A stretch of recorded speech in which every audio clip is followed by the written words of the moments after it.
हिंदी माध्यम के सभी प्यारे छात्रों का एक बार फिर से स्वागत है। और प्रश्नावली 4.2 में आगे बढ़ते हुए अब हम करेंगे प्रश्न क्रमांक 2 का ये दूसरा क्वेश्चन। तो इसमें दिया गया है कि एक कुटीर उद्योग एक दिन में कुछ खिलौने निर्मित करता है। प्रत्येक खिलौने का मूल्य 55 में से एक दिन में निर्माण किए गए खिलौनों की संख्या को घटाने से प्राप्त संख्या के बराबर है। किसी एक दिन की निर्माण लागत 1750 थी, तो उस दिन निर्माण किए गए खिलौनों की संख्या ज्ञात कीजिए। अब देखो, कुटीर उद्योग कहलाता क्या है, सबसे पहले तो आपको ये समझना होगा। तो कुटीर उद्योग का मतलब होता है जो कुटिया से चालू होते हैं, मतलब घर से चालू होते हैं। छोटी छोटी कुटिया छोटे छोटे घरों से चालू होते हैं। जैसे कि आप देख सकते हो कि ये देखो, यहाँ पे एक उद्योग लगा हुआ है छोटे से घर में, और यहाँ पे कुछ लकड़ी का बन रहा है, तो ये एक कुटीर उद्योग है। उसी तरीके से ये देखिए, ये फोटो है एक, इसमें घर से ही एक व्यक्ति खिलौने बनाता है, तो ये कुटीर उद्योग की कैटेगरी में आएगा। मतलब ऐसे उद्योग जो छोटी सी कुटिया से, घर से प्रारंभ होते हैं और इसमें 4-5 व्यक्ति ही इस पर डिपेंड रहते हैं, उसे कुटीर उद्योग कहते हैं। और बड़े उद्योग होते हैं, जैसे बड़ी बड़ी फैक्ट्रियां होती हैं, बड़े बड़े इंडस्ट्रियल एरिया होते हैं, वहाँ पे फैक्ट्रीज लगी रहती हैं, वो बड़े उद्योग कहलाते हैं। लेकिन कुटीर उद्योग क्या कहलाते हैं, जो छोटे लेवल पे चलाए जाते हैं। जैसे देखिए, कई बच्चों के पिताजी भी इस तरीके के उद्योग चलाते होंगे। ऑल इंडिया में कुटीर उद्योग बहुत चलाए जाते हैं, जहाँ पे खिलौने वगैरह बनाए जाते हैं। और आपने देखा होगा कि जब गणपति जी का यहाँ पे स्थापित होते हैं और फिर उसके बाद देवी जी स्थापित होती हैं, तो मूर्तियों का भी उद्योग टेम्परेली चलता है और वो घरों से ही बनाई जाती हैं, तो वो भी कुटीर उद्योग की कैटेगरी में आएगी।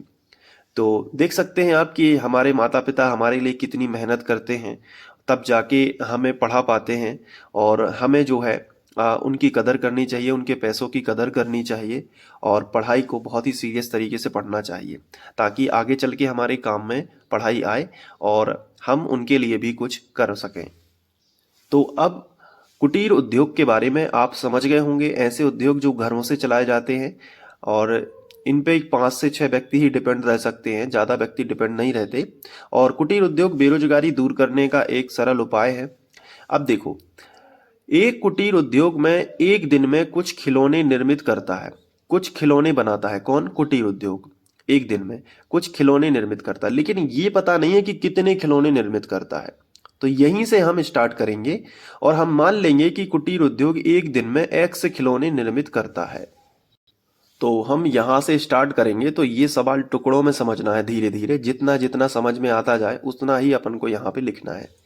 यहाँ पे कुछ शब्द का इस्तेमाल किया है, तो अपन लिखेंगे कि माना कुटीर उद्योग एक दिन में एक्स खिलौने निर्मित करता है। ठीक है, तो यहाँ पे हम लिखेंगे माना, ठीक है, नीचे लिखेंगे कुटीर उद्योग। ठीक है, भाषा को ध्यान से देखना, जिस तरीके से मैं लिख रहा हूं पूरा प्रश्न देख के लिख रहा हूं। देखो, माना कुटीर उद्योग एक दिन में, एक दिन में, यहां पे लिखा है कुछ खिलौने निर्मित करता है, तो माना कुटीर उद्योग एक दिन में एक्स खिलौने निर्मित करता है। ये आपको शुरुआत कर देनी है। ठीक है, बन जाएगा निर्मित करता है। अब देखो, कुटीर उद्योग एक दिन में 50 खिलौने बनाएगा, 100 खिलौने बनाएगा, 150 खिलौने बनाएगा, या 20 ही खिलौने बनाएगा, कितने भी हो सकते हैं। तो उस संख्या को हमने x मान लिया है। जैसे इसको यहां से समझिए, जैसे ये व्यक्ति है। अब मान लीजिए कि इसने एक दिन में इतने खिलौने बनाए, केवल एक दिन की बात हो रही है, केवल एक दिन की। तो पर डे मान लीजिए कि वो इतने खिलौने, शाम का वक्त है और इसने इतने खिलौने बना लिए हैं, तो एक दिन में निर्मित खिलौनों की जो संख्या है वो हमने क्या मान ली है? x मान ली, क्योंकि हमें पता नहीं है सवाल के अनुसार। तो ये जितने भी हैं उनको सबको मिला के हमने कितना मान लिया है? x मान लिया। सवाल समझ आ रहा है ना? अब देखो आगे। अब आगे लिखा है कि प्रत्येक खिलौने का मूल्य, ये कैसे पता चलेगा? तो क्वेश्चन में लिखा है कि 55 में से जो एक दिन में निर्माण किए गए खिलौने हैं ना, उनकी संख्या को घटाना है। तो हम आगे लिखेंगे कि प्रत्येक खिलौने का मूल्य, प्रत्येक खिलौने का मूल्य कैसे पता चलेगा? तो उसने कहा है कि प्रत्येक खिलौने का मूल्य किसके बराबर है? 55 में से, तो 55 लिख लिया। 55 में से एक दिन में निर्माण किए गए खिलौनों की संख्या को घटाने से, तो 55 में से घटाना है क्या? एक दिन में निर्माण किए गए खिलौनों की संख्या। तो एक दिन में निर्माण किए गए खिलौनों की संख्या तो x है ना, तो प्रत्येक खिलौने का मूल्य किसके बराबर है? 55 माइनस एक्स। ये देखो, 55 में से एक दिन में निर्माण किए गए खिलौनों की संख्या को घटा दिया, तो प्रत्येक खिलौने का मूल्य आ गया। आगे देखो, प्रश्न में निर्माण लागत दी गई है 750। आगे लिखा है कि निर्माण लागत कितनी है? 750। तो नीचे लिखेंगे तथा निर्माण लागत, निर्माण लागत कितनी दी गई है बताओ? 750 दी गई है ना, तो लिख लो 750 रुपए। ये है निर्माण लागत। अब निर्माण लागत मतलब क्या होता है इसका? मतलब टोटल पैसे कितने लगे, टोटल पैसे कितने लगे, इतने खिलौने को बनाने में कितने रुपए लगे। आप समझ रहे हैं ना इस बात को? मैं यहाँ पे रफ पेपर भी नीचे रख लेता हूं। ये समझो, यहाँ पे ये समझो कि इतने खिलौने बनाने में कुल कितना खर्च आया है, वो हम कैसे पता कर सकते हैं? तो इसका सिंपल सा एक लॉजिक है।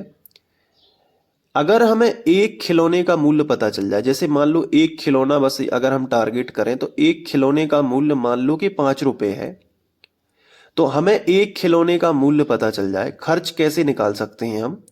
जब हमें पता चल जाए क्या? एक खिलौने का मूल्य, एक खिलौने का मूल्य, ठीक है, और साथ में क्या पता चल जाए?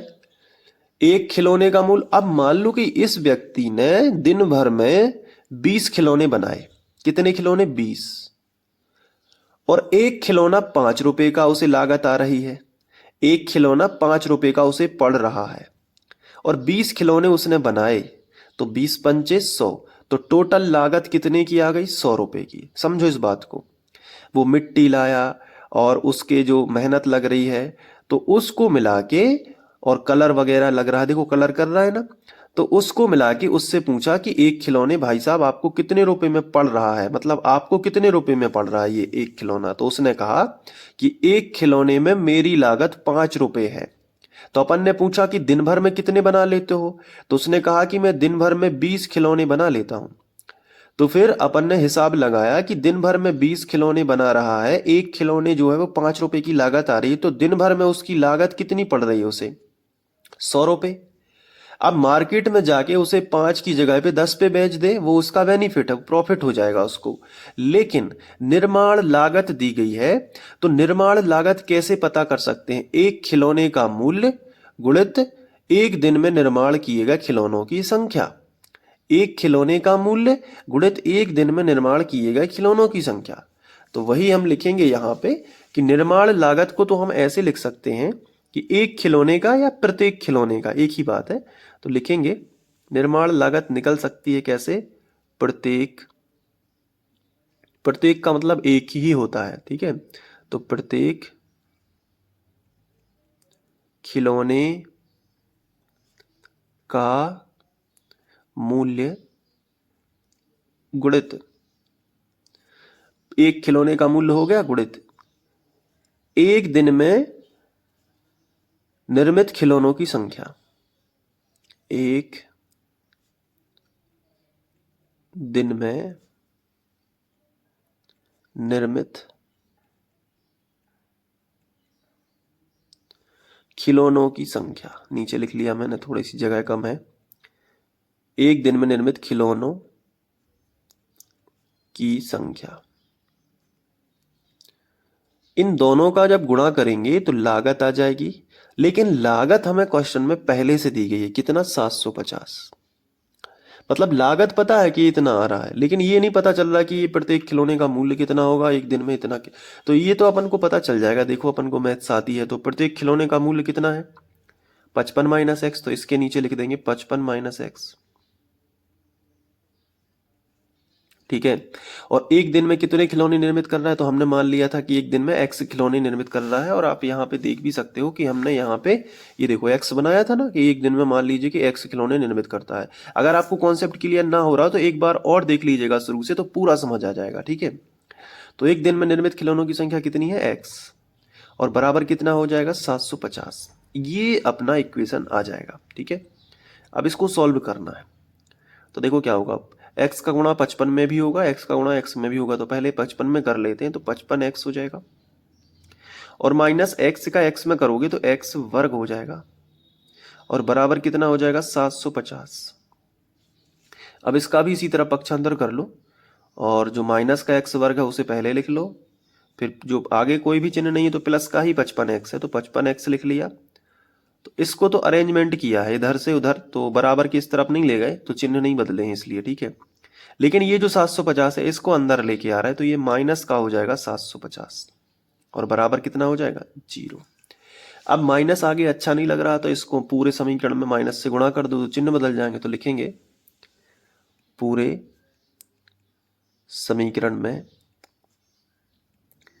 माइनस से गुणा करने पर, चलिए तो माइनस से गुणा करेंगे तो आगे आएगा एक्स वर्ग, चिन्ह बदल दो, प्लस का है तो माइनस का हो जाएगा 55 एक्स, और माइनस का है तो प्लस का हो जाएगा 750, और बराबर 0।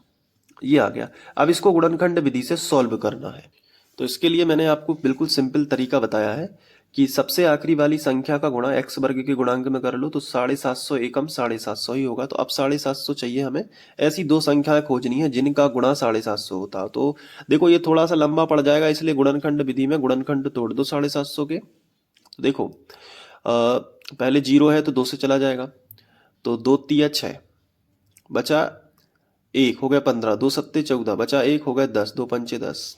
अब इकाई अंक 5 है तो 5 से ही जाएगा, पौने 7 35, बचे 2 पचम 25, फिर 5 से कर दो तो 5 एकम 5, बचे 2 पचम 25, फिर 5 से कर दो 5 तिया 15, फिर 3 से कर दो 3 एकम 3। अब ऐसी जोड़ी बनाओ कि उनका संख्याओं की ऐसी जोड़ी बनाओ कि जोड़ना घटाना तो 55 होना चाहिए। तो देखो यहाँ पे अगर हम करें पचम 25, ठीक है, 5 5 की जोड़ी बना ली, और 5 दूनी 10, और 10 तिया 30। ठीक है। तो 25 और 30 कितना होता है, बिल्कुल। तो देखो ये पचम 25, हमने एक संख्या 25 ले ली, और दूसरी 5 दूनी 10, 10 तिया 30, दूसरी संख्या 30 ले ली। इन दोनों का गुणा तो 750 होगा ही, क्योंकि उसी के गुणनखंड है। लेकिन अगर हम माइनस का 25 कर लें और माइनस का 30 कर लें, तो माइनस का ही 55 भी हो जाएगा। देखो तो कितना सरल है। तो बस अगले स्टेप में यही होगा, पहला पद ज्यों का त्यों एक्स स्क्वायर, लेकिन 55 को तोड़ देंगे -25 और -30 में। आगे पीछे कहीं भी लिख सकते हो, तो -25x और -30x। पहले आप -30 भी लिख सकते हो, बाद में -25 लिख सकते हो, आंसर में कोई अंतर नहीं आएगा। और आखिरी का पद भी ज्यों का त्यों रहेगा 750, और बराबर कितना हो जाएगा 0। अब देखो आप यहाँ पे टोटल 4 पद बन गए हैं, 2 पद यहाँ पे ये हैं और 2 पद ये हैं। तो यहाँ x है, यहाँ x है, तो x कॉमन निकाल सकते हैं। तो अंदर क्या बचेगा x -25। यहाँ देखो क्या दिख रहा है माइनस का 30, तो यही कॉमन निकाल के यही कोष्टक फिर से लिख दो, x -25, और बराबर क्या हो जाएगा 0। अब यहाँ पे आप अच्छे से देख पा रहे होंगे कि x -25 जो है, ये देखिए ये दो जगह है, x -25 दो जगह है, यहाँ पे भी है यहाँ पे भी है। तो x -25 दो जगह का एक जगह लिख लो, और ये x -30 जो है इसको लिख लो, और बराबर में क्या कर दो 0। अब पहले कोष्टक के बराबर 0 ले लो, यानी x -25 बराबर 0, और दूसरे कोष्टक के बराबर भी 0 ले लो, यानी x -30 बराबर 0। अब माइनस का 25 इस तरफ लेके आ जाओ तो प्लस का 25 हो जाएगा। इसी तरीके से माइनस का 30 भी इस तरफ लेके आ जाओ तो प्लस का 30 हो जाएगा। यानी x के दो मान आ चुके हैं, वो भी दोनों प्लस के हैं। तो अब आपको यहाँ पे समझना पड़ेगा कि उस दिन निर्माण किए गए खिलौनों की संख्या या तो 25 है और या फिर 30 है। तो यहाँ पे हमें आंसर आ जाएगा जो कि पूछा गया है, एक्स कितने खिलौने निर्मित किए, तो 25 किए थे या फिर 30 किए थे, दोनों ही सही है, दोनों के लिए शर्त सही हो रही है। तो हमसे पूछा गया है कि उस दिन निर्माण किए गए खिलौनों की संख्या ज्ञात कीजिए, केवल इतना ही पूछा है। तो हम लिखेंगे अतः उस दिन निर्माण किए गए खिलौनों की संख्या 25 या 30 होगी। तो यहाँ पे दो आंसर पॉसिबल हैं, तो लिखेंगे अतः उस दिन निर्माण किए गए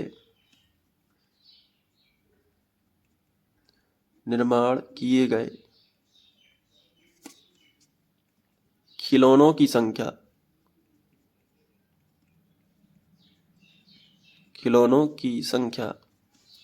क्या होगी बताओ? 25 या 30 होगी। 25 या 30 होगी। ठीक है, चलिए मिलते हैं नेक्स्ट वीडियो में। उसके पहले आप यहाँ पे अच्छे से लिख लो, ठीक है, पूरा सवाल अच्छे से लिखना है प्रॉपर तरीके से, ठीक है। ये देखिए यहाँ पे, और इसके बाद यहाँ पे, फिर यहाँ पे, और फिर इसके बाद आगे बढ़ेंगे और यहाँ पे, ठीक है। चलिए ये देखिए, बाकी के वीडियोस देखने के लिए आप प्लेलिस्ट चेक करिएगा, डिस्क्रिप्शन में लिंक है या फिर यहाँ पे एंड स्क्रीन पे लगा दूंगा। मिलते हैं नेक्स्ट वीडियो में। Thank you.